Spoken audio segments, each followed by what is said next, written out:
All right, All we're right. live. Hey, Very everybody, cool. we're here with Grant James, aka uh, Genesis Army Leader. AKA Grant James, AKA weird Korean stuff at the end of his name in Discord.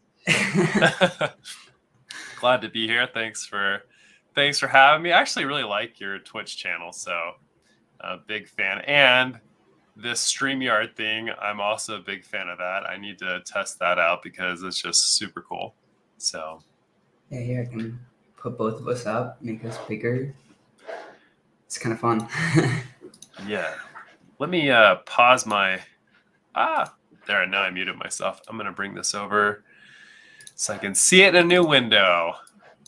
Yeah, You I see really like Grant this. chilling in his multi-million-dollar mansion. Which is all just green screen. Honestly, like my house is decent, but we haven't finished. We finished our basement in one house and then we sold it, and then now we're over at this. We bought a new house, and I didn't go finish the didn't finish it yet. So anyway, so we're using green screen at this point. Makes sense. I need to get a green screen. I just have never really it's a lot to set up a green screen. Yeah. So where do you I mean, do you live with your parents? Do you have your own place? Or I live with my girlfriend. Okay, cool. Just in an apartment together. And you're like 22 or something, right? 23. 23. Yeah, I think I was pretty much born in the wrong generation, to be honest, because like I'm 41, almost 42, and everything I like is what people your age likes. When I was growing up, like I played Command and Conquer and Warcraft 2 online via Kali, which is all that we had back then, and that was before GameSpy. And then I don't know if you know what id Software is. If you're a Dallas person, John Carmack and the Frag and all that stuff was big back when I was much younger. So yeah, it's cool watching how all this stuff has evolved with gaming and now the crypto space. So how did you get into crypto NFT gaming? What's kind of the story there? Well, I honestly give TD a lot of that credit. He kind of just brought me in. I started in Upland. Was just looking for like the whole concept of NFTs to me just kind of made sense because like I've been playing video games like since I could talk. Totally. Since before I could talk, honestly. And it like the idea of being able to actually verify the assets you own in a game made a lot of sense to me, especially because I used to actually make a decent amount of money buying and trading Rocket League items and like, different cars and stuff, and opening crates. And so Rocket League is basically soccer with RC cars in a video game, right? Yeah, kind of. But then the cars can also like sort of fly with like the boost and stuff. And and they have like flip mechanics, and some people do crazy stuff in that game. Like what? Like the best Rocket League player versus the worst Rocket League player. There's no way they're just gonna accidentally score. They probably won't even touch the ball. Really? Yeah. Oh my goodness. So because they can like fly up with the ball and just hold it in the air. Just hold it. Yeah. So we got quite a few people here already. We've got Joel, Andre. How many people are usually on your streams? It's a good question. I feel like lately we've been hitting like 50s. 50s, yeah. Yeah, I think we got 4 people in here with us right now. Hey, everybody. Nice. Well, let's see. So we're going to be talking about, I think it's pronounced Binamon, which is sad. I should. The problem is everyone's international, so every video I hear is like Binamon, Binamon, or whatever. It's always different. I don't know. I spent a decent amount of time doing this, and I couldn't tell you how to pronounce it. I just always assumed Binamon because it's like Binance mixed with Pokemon. Pokemon monsters. Totally. Well, cool. So you were at the point where you're playing the game. You are looking to hire scholars. You're in the BIL Army in Team Genesis because we're from the United States.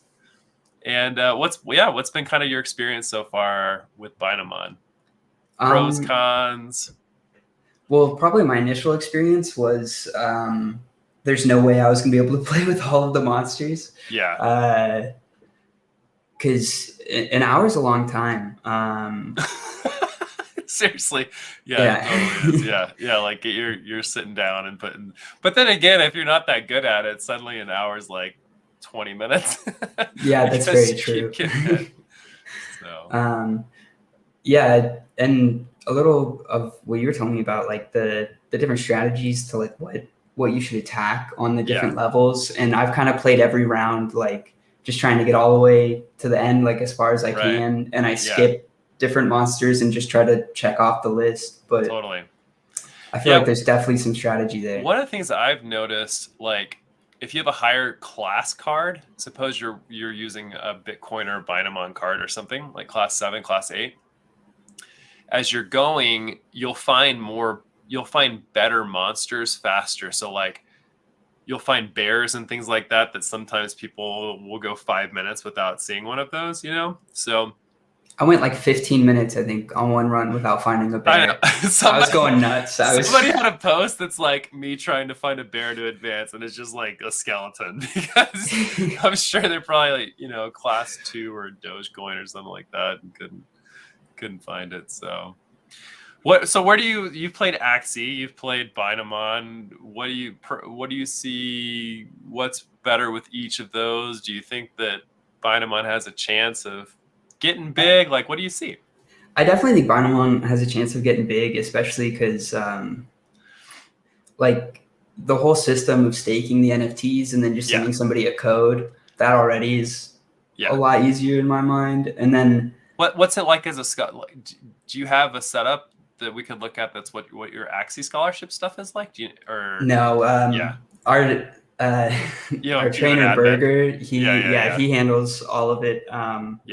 I tried to ask him to put it on a sheet, and he was like, "I don't know that it'll fit on a sheet." Really? How many Axies do you guys have? I think we're at 33.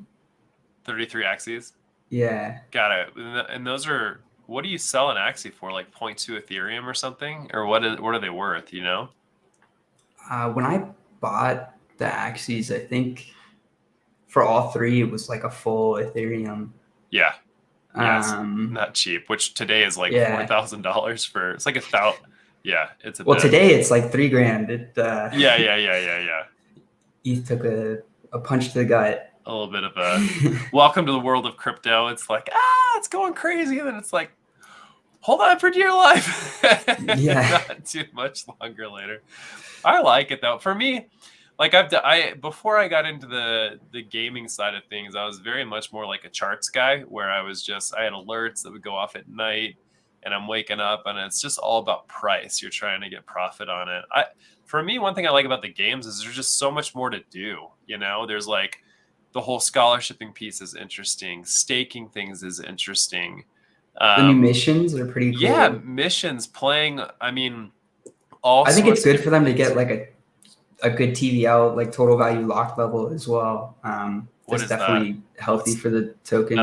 That's a really cool word. Don't know what it means. What is it? It's a term that I learned from getting into Bunny Park with their LPs. They refer to it as TVL, the amount that people have locked into the different liquidity pools.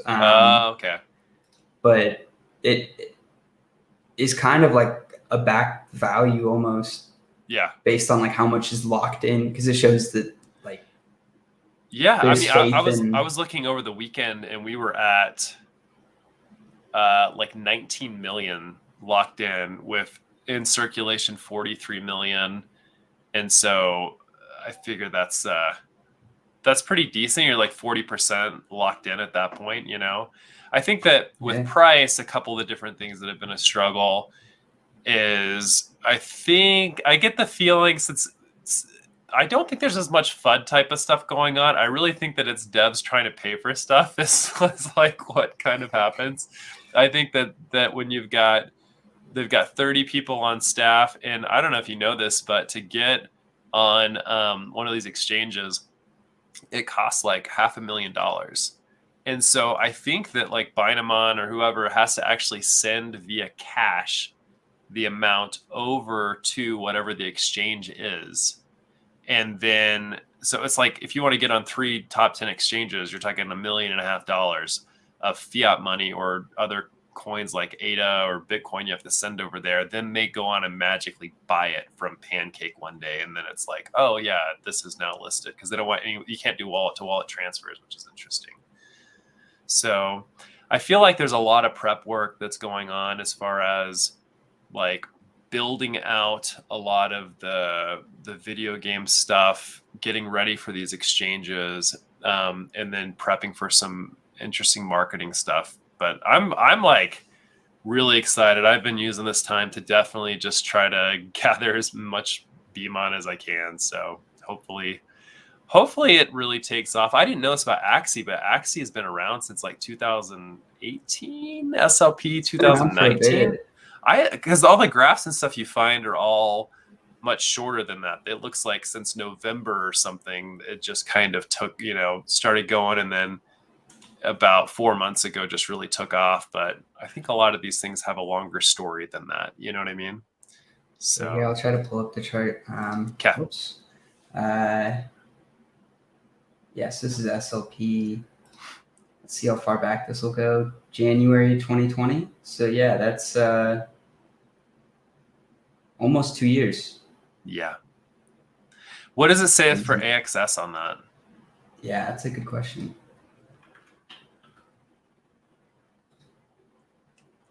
I feel like a lot of investors don't even know that SLP exists.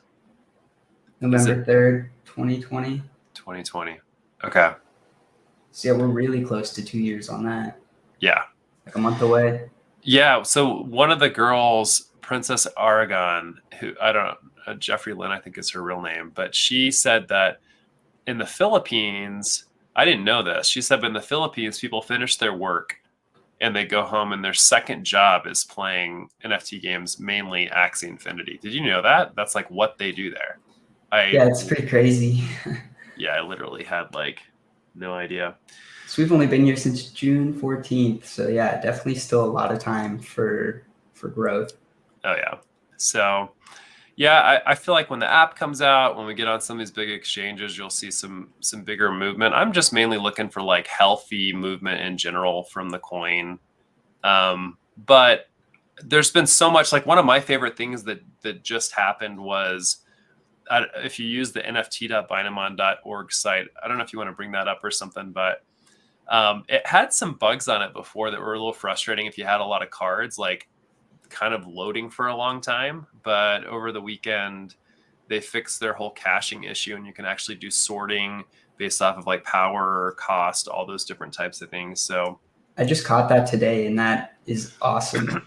Like, yeah, I've been hoping for that. I know, it's like a little like putting together the user, you're like, oh my gosh, yeah.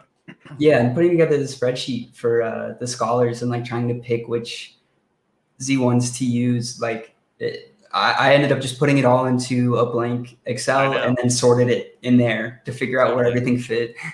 Totally. So let's do let's do a little bit of gameplay on one of these, and then we can jump into some scholarship stuff now, or whatever you want to get into. Here, yeah, sorry, I'm kind of just jumping around. No, you're good. You're good. This is something I did want to point out real quick. Mine have been doing like the color disappears. Whenever if I leave the site and then come back to it after a little bit. I've seen screenshots of that in what's it called, in Discord, when people are selling things, but I had no idea how that happens. So if you leave it and come back, then it does that? Yeah, then it does that, and it like unloads parts of the site, and it like will further deteriorate as I leave and come back. Or sometimes it does. That's funny. Yeah, here. So this some is of the our P to top E ones. area, and this is. So did you elect to put everything into one wallet, or are you dividing it out into sub wallets, or what are you doing? We're dividing it out into sub wallets, and then for the top performer, likely every month or so, we'll look at how everybody's performing, and then the top performer will get to use the wallet that has the strongest Z1 monsters. Try to That's pretty incentivize cool. some. So you're gonna be moving seats around. Yeah, which might be a little tough, but hopefully that It's probably pans not out too as well bad. as we think it will. As long as, well, it just depends on when the different cards are locked. You know what I mean? Because what happens is, like, if you look on BSC Scan, you can see what date you locked a specific card. So if you look up the wallet address on BSC Scan, then it'll show you when a card was locked. And then from there, yeah, let's take a look at that. This one took me a while because I hadn't been able to like withdraw rewards from anybody, but now I could. So, okay, is this your wallet address right there? Yeah, so I can see like where, like this is the action of staking one. Should I just go to my? I would just look at like that, and then if you go down, it'll tell you. So that's probably those transfers. See, it says token ID over there. So that's probably like when you staked I them. just staked them today. Okay. Yeah, Because so I 2 hours to unstaked 2 them, minutes. and like a lot of them have earnings that now I have to leave them in there for 15 days to.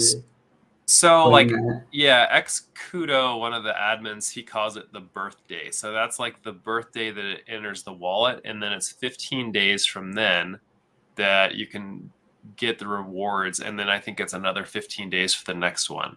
So from when you downloaded those rewards. So it's because I have 25 scholars, and for a while they're like, when do we get rewards? And I didn't know what the answer was, so I had talked with quite a few people that have scholarship programs, and that's basically what it is. So today I was able to request rewards for 3 of my scholars, and then it takes 24 to 48 hours for the airdrop to happen, and then they're yours to divide or whatever. So have they mentioned anything about making that like an automated system? yeah, they have. They brought that up on Saturday's BIL call. Sol brought that up. Okay, because that would be like yeah, I mean, you lifesaver. should just be able to press a button. I think they're worried about auditing and making sure that people aren't just like cheating. You know what I mean? Yeah. Because if you just let people do whatever, that's more likely to have issues. But if you could like lock yourself into a contract with the Binamaster where like for this guaranteed month, they're going to be playing with these and getting these earnings, and whether or not they play with them, like you're signed into that contract and you have to wait through it.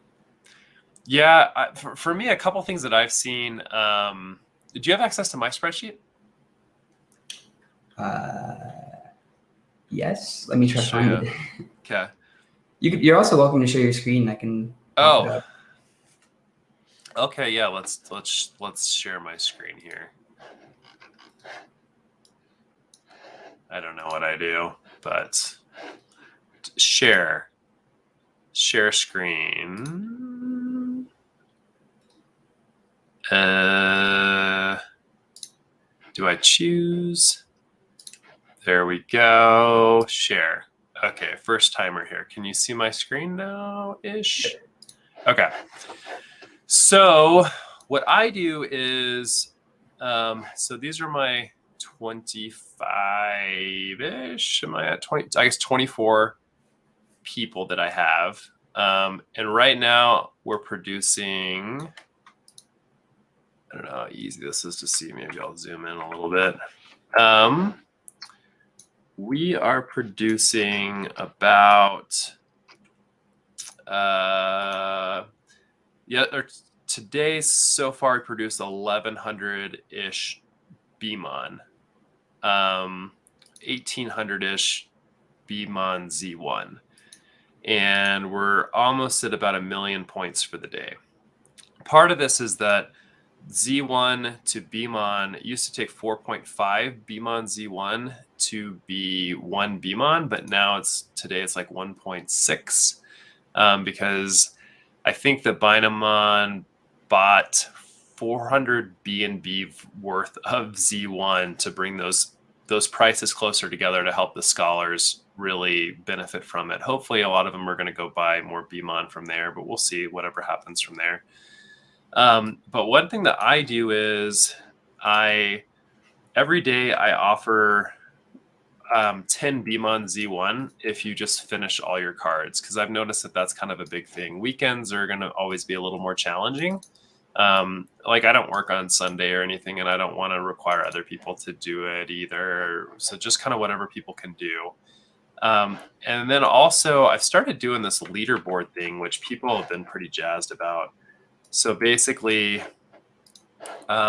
each person, whoever wins that day, then I'm giving them, I do a 50-50 revenue share. And so if they hit 200,000 points, then they get 60, I get 40, and I just immediately give them that 10% right there, just out of like my own wallet, because it makes the math easier for me just to do 50-50, but then also just incentivize them right there.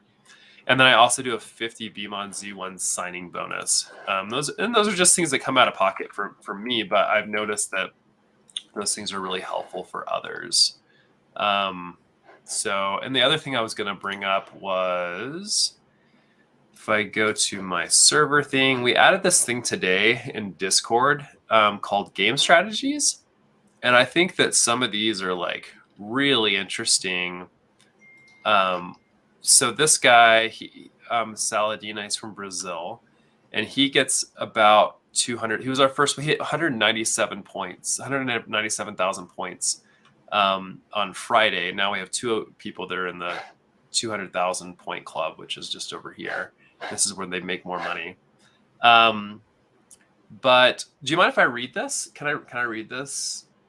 Yeah, go for it. I think it'll be helpful. So he says, "Hey guys, well, since I consider myself a pretty good player, I'll share some insights I think might be useful. First of all, as I said before, I harp on the same strings because it was a game changer for me. Always look at the monster's color, not at the symbol, since the monster's color changes way before the symbol does, so you have more time to react. So you know how like when you're fighting a monster, it says like it has the big icon. Before that happens, and it's easier to see on bigger beasts, but before that happens, they change color. So he's saying, look at the actual color change of the monster before, so you have more time to react. Specifically for Colossus, I tell you guys to focus your sight on its arms, since the symbol will cover its color, and he keeps jumping. If you focus on its arms, you won't miss. Secondly, warm up using this link. This is a practice tool to make sure that you're like hot. Because even for me, if I sit down and I play like a couple hours, usually I've noticed I start with some of my worst cards, because by the time I'm on my big cards, I want to be at my max. But this is another way to do it, is just practice hitting keys using this like muscle memory thing for BMON. It's like a BMON trainer.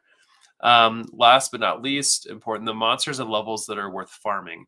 So this might depend on your card stats, but I'm trying to summarize this. So keep in mind that cards attack are calculated as class times attack, and you know this because we've kind of like been over this together. So a class 5 and an attack 3 ends up having an attack of 15. So I call it estimated points, and then same with class 3, attack 5 is also 15. So basically, if your card has at least 20 estimated points that it should get, or attack is calling it here, kill the following monsters on the respective levels. So levels 1 to 3, go straight for the quest. And then so that's the quest is like on the bottom left-hand corner where it says what you have to defeat. So try to go in order. So basically don't spend much time on the lower levels. Then you want to spend most of your time levels 4 through 6. So kill as many spiders, ogres, and bears as you can. Try to finish level 5 with at least 20,000 points. Then you'll cap and level 6 and 7 easily, but don't avoid finishing the quest. Level 6 through max, go straight for the quest. So this is interesting. And then he also says, If you have less than 20, he gives some advice there. So like on this one in level 4, you're going to spend as much time killing ogres, spiders, bears as you can, always finishing the quest. Anyway, I can send this to you because I think it is helpful strategically. And the other thing that my people get into, my scholars, is most of them have switched to using a controller, and it sounds like you use a gamepad or controller as well. Yeah, I mapped using Rewaz. Yeah, I mapped my controller to the buttons. Got it. So anyway, that's kind of what I got on that. Hopefully it's a little helpful as far as just some detail types. Yeah, it helps a lot with, especially like the controller for me, the muscle memory part. Like hitting the keys, especially like the middle finger, having to switch between W and S will really mess me up a lot. And yeah, for me, I was like, I took my other hand and moved it over because just the switching, like to make 2 decisions with 1 finger, I feel like is a little harder. You know what I mean? So yeah. So one thing I've been thinking about doing is taking like this part and just like making it like up for a color, left for a color, right and down, rather than like just don't even use the buttons. That way it's all one motion.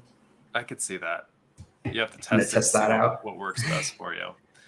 I guess my question for you, so you've got all this Axie stuff going on, this Bynamon stuff going on. What do you kind of see like for the future as far as NFT gaming in general? I mean, you guys have kind of owned that niche, but what do you see happening there? I think the part I'm most excited for is probably the scholarship programs. I love that aspect of it. The recurring revenue piece, and then the appreciation off of the cards, or the helping people, or what part of it do you really like? Both. Like the fact that somebody can earn money for playing the game, and like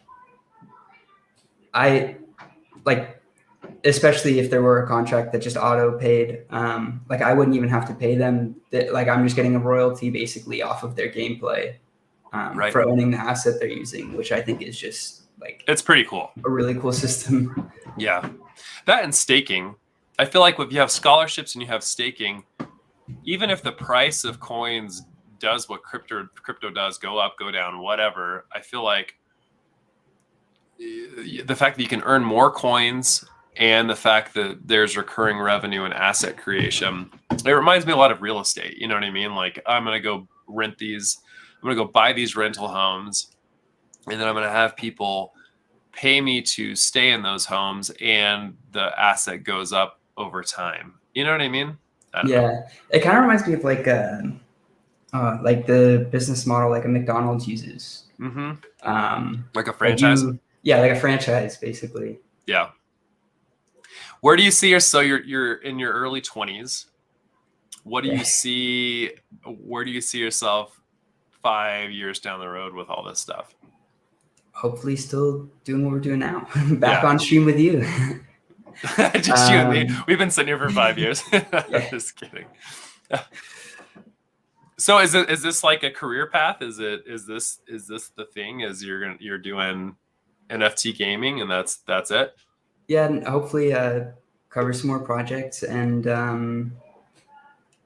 start helping people learn how to get into more and more of these games, because it's really thank you, Sammy, for the raid. What is a raid? Basically at the end of their stream, rather than everybody hopping off, they can redirect like hosting or something like that. Sort of, yeah. Cool, it's basically cool. I think it technically is hosting, but hey, got it. Just so you guys know, I have a channel as well. It's twitch.tv/ oh no, I'll write it in here, in the game. I'll put it in there. It's not huge. I think that's it right there. Whoa, hey, yeah. Is that the raid where we just got like 99 people that jumped in? Yeah. Got it. Cool. Gaz is in here too from Crittercraft. Lots of creators in here, everybody. Yeah. So for me, it's interesting. I'm 41. I have 5 kids. I'm an I think I'm wearing my MLG thing. I got this from playing in New Orleans for a Halo tournament. But for me, I own an ad agency. That's my main thing. We actually are in the franchising space. So we work with about 100 different franchisors, and then probably I don't know, a lot of locations where we basically do all their advertising to help them find investors, and then also help those end locations. But it's been interesting as I've gotten into the crypto stuff, because it's hopefully I'll sell my ad agency in the next 3 years and just sell that company. But there's a part of me that thinks that the NFT crypto stuff could actually end up doing better than my main business, which is kind of interesting, just because you see when you have these big pushes and big spikes on things, it's like if something like Binamon, which is, let's call it 15 cents or something like that, it got up to 81 cents. Imagine that over the next couple of years, it does what Axie has done, and it ends up being somewhere between $10 to $100 coin. Like, it's absolutely significant. What could you possibly do that would do something like that? You know what I mean? Yeah, that'd be pretty amazing to see happen. Yeah.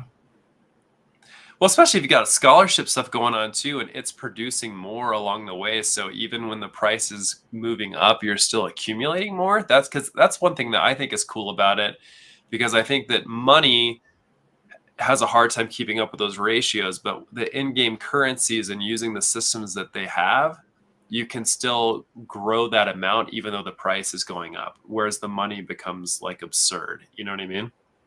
Yeah. So anyway. I think that's cool. So you think there's a chance that it outgrows your? I think so. Like the main source of. I mean, I think it could. I don't know. I think that it just depends. I think for Binamon, it really has to do with the whole scholarshiping program. I think it has to do with, are you able to go get a lot of people involved in it? And it starts with the freemium model of people come in, they basically are revenue sharing with people that have a lot of have a lot of NFTs. And one thing I've noticed with my scholarship stuff is I've had some people that have graduated from it already. So they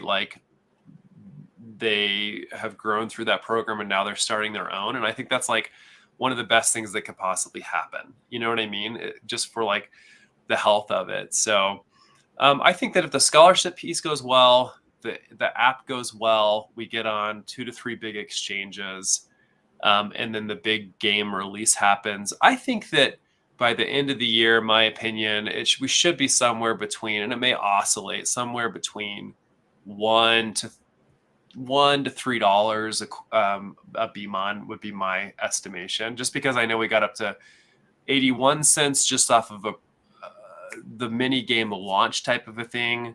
And I think that they've learned some things. I think one of the big mistakes they made last time is when they had these pools that were really high yield, they didn't last very long. So the pools were like 6 days.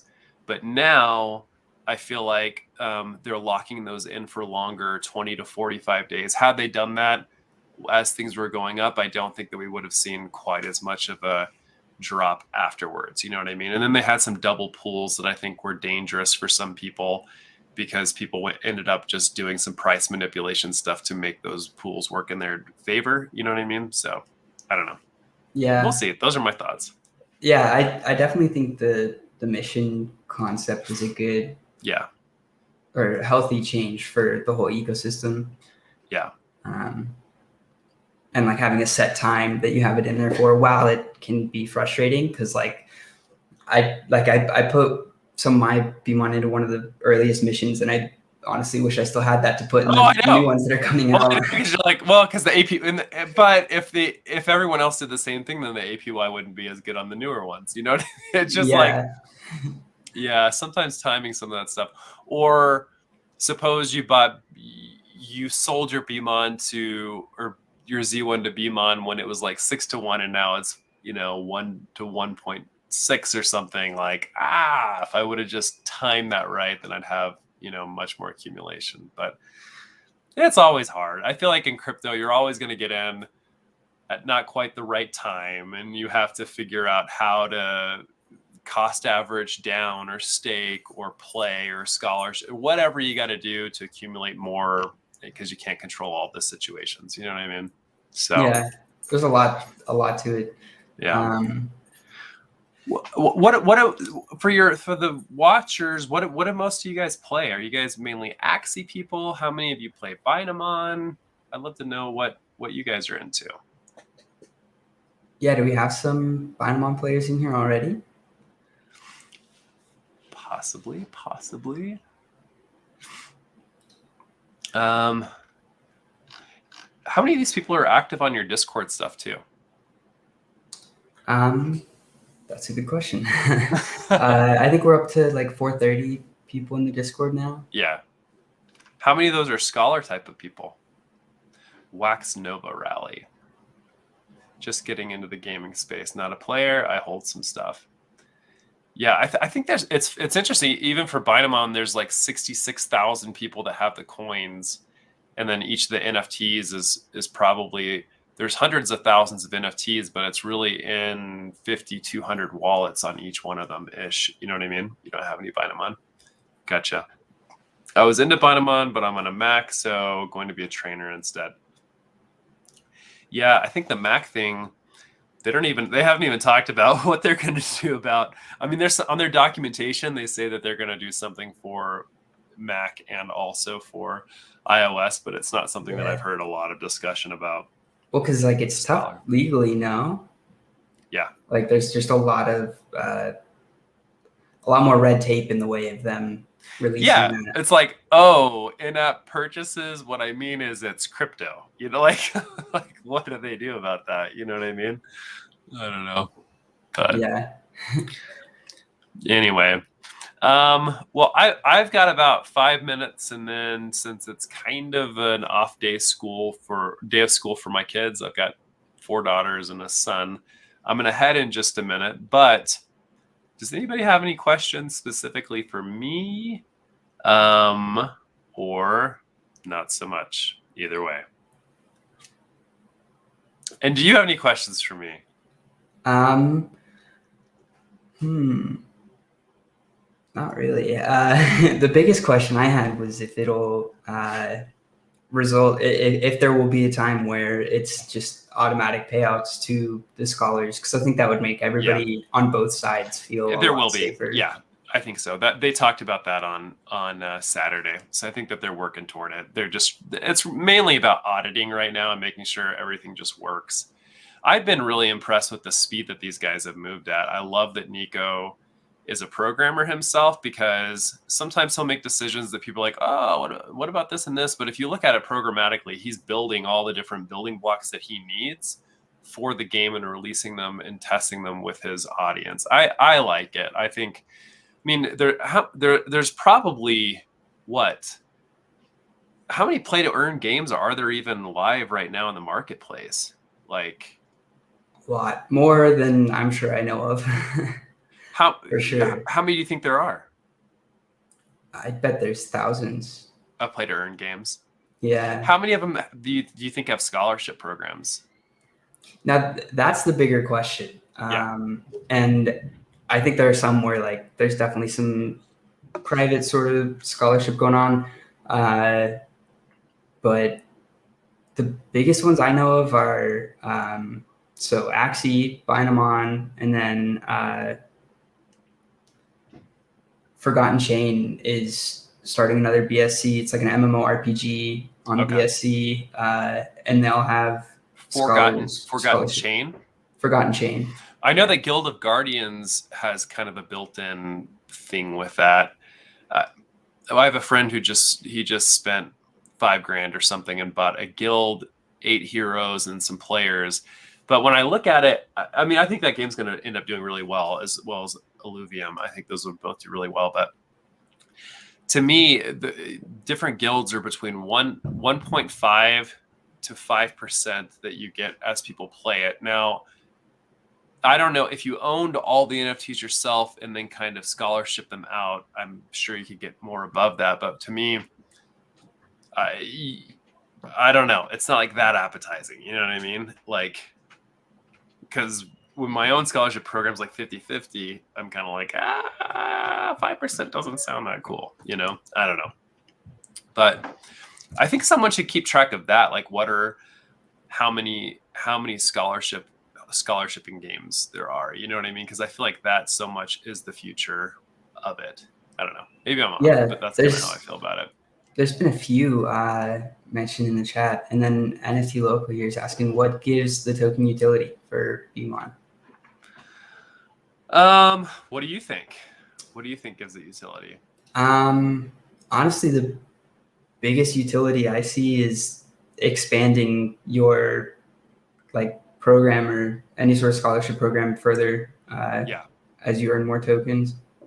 Yeah, I mean, yeah, for me so far, I've mainly used BMON in the NFT site to buy more NFTs. I feel like has been kind of my main thing because you can do BNB and you can do BUSD, I think, to buy stuff, but it seems like almost all the purchases are done in BNB. So probably right now buying more NFTs and then staking, I feel like, because I've definitely had some times where if the APY gets insane on some of these, which it does sometimes, you can really earn a lot of coins doing staking, their farms and missions. So tokenomics, people have questions about tokenomics. How much do you know about the tokenomics? Do you know much on that?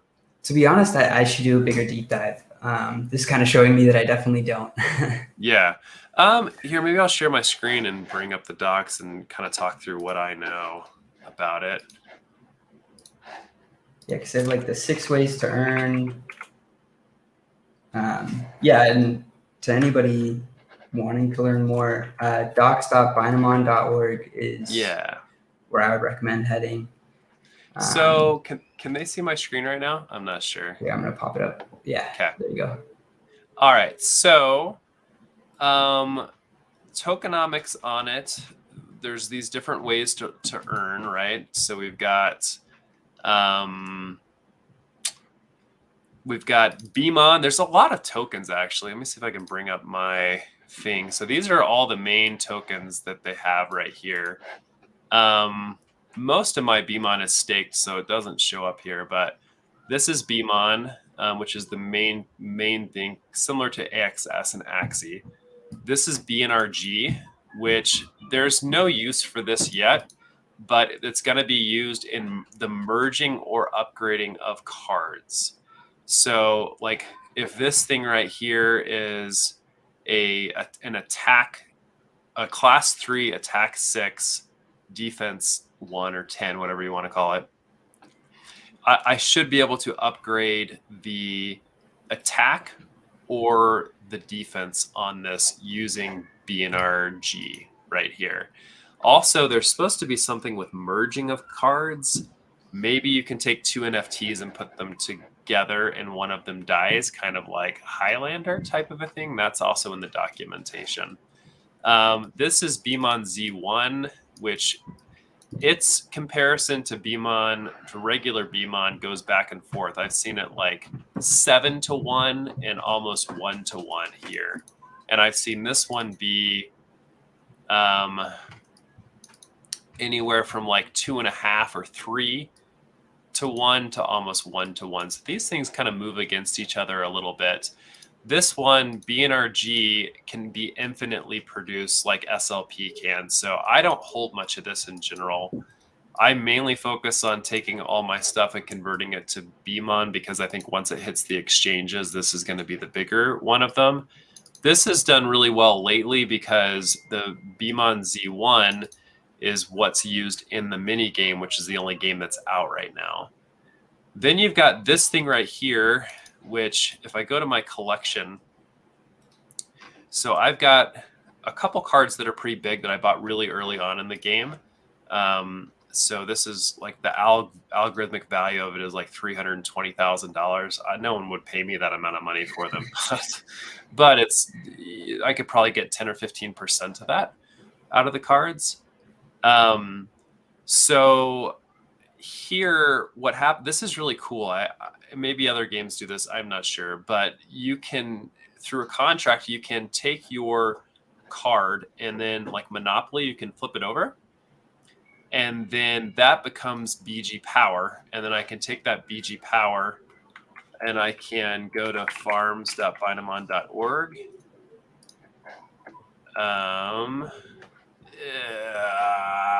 Don't want to do that on the live stream, but anyway, I can go here and then I can stake my BG Power for more BNRG or BMON.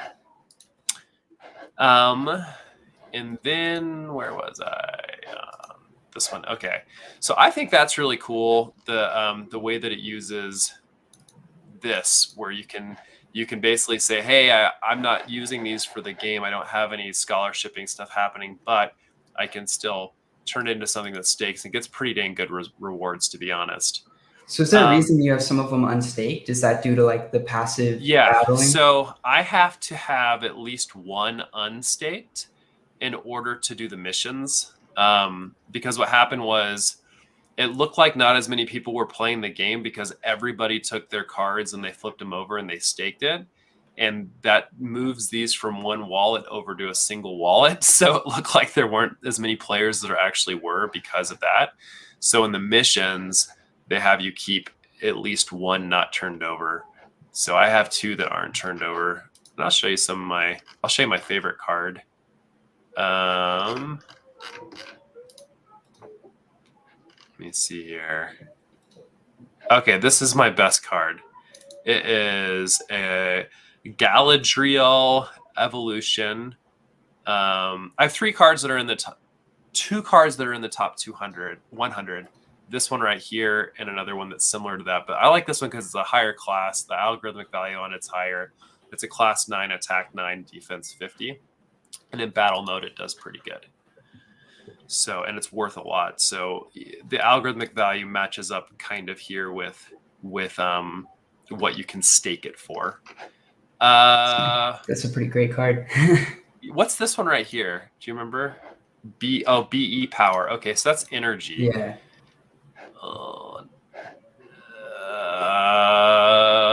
Stop sharing screen for a second. Hold on a second. Pretty good. I can show the staking pools if that's what you're trying to show.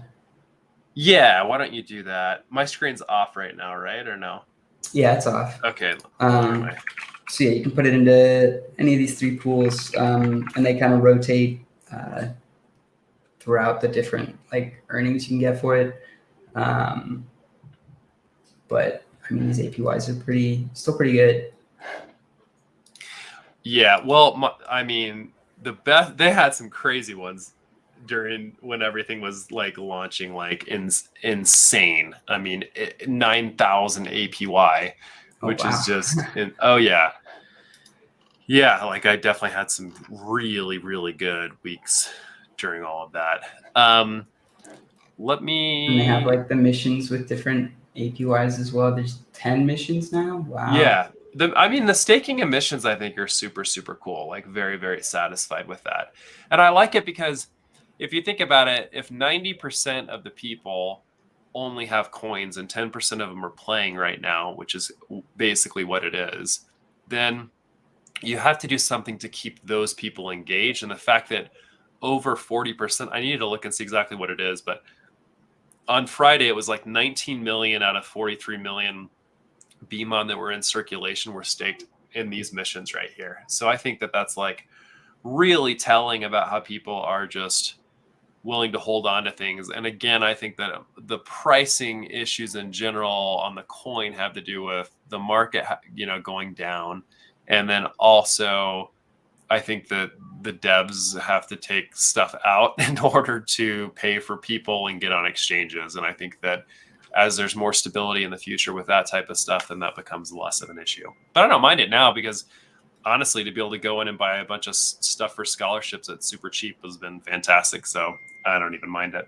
Yeah. I definitely tried to load up while it's down like this for our scholarship program. Totally.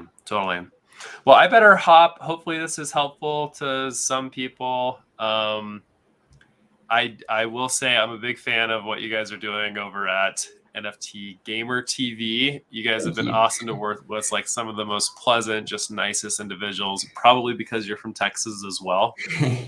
Shout out to Dallas. But yeah, and hopefully I can come on. We can do some, maybe I'll have you on my channel at some point as well, but I appreciate it. Yeah, maybe we play a little Halo too. There we go. Uh-oh. Yeah. How good are you at Halo? Not good, but I like trying. Okay. Yeah. I've got a friend who used to play competitively. He's pretty good. Yeah. You never know. I mean, sometimes people will say they're good and they're not, and other times people who you don't think are good are like, they will completely dominate you. You know what I mean? Because Halo is very much, it's a lot about spawns, and so if people are really good, like, you will be spawn trapped the entire time and you can do nothing about it. You know what I mean? But yeah, anyway, yeah, we'll have to give that a try sometime. That'll be fun. Yeah. But I appreciate it. Thanks for having me on here. Yeah, thanks for coming on. And hope everybody learned a bit about Bynamon. And yeah, hopefully everybody will get involved. It's a fun project. I like it. Thanks, man. Talk to you later. Bye.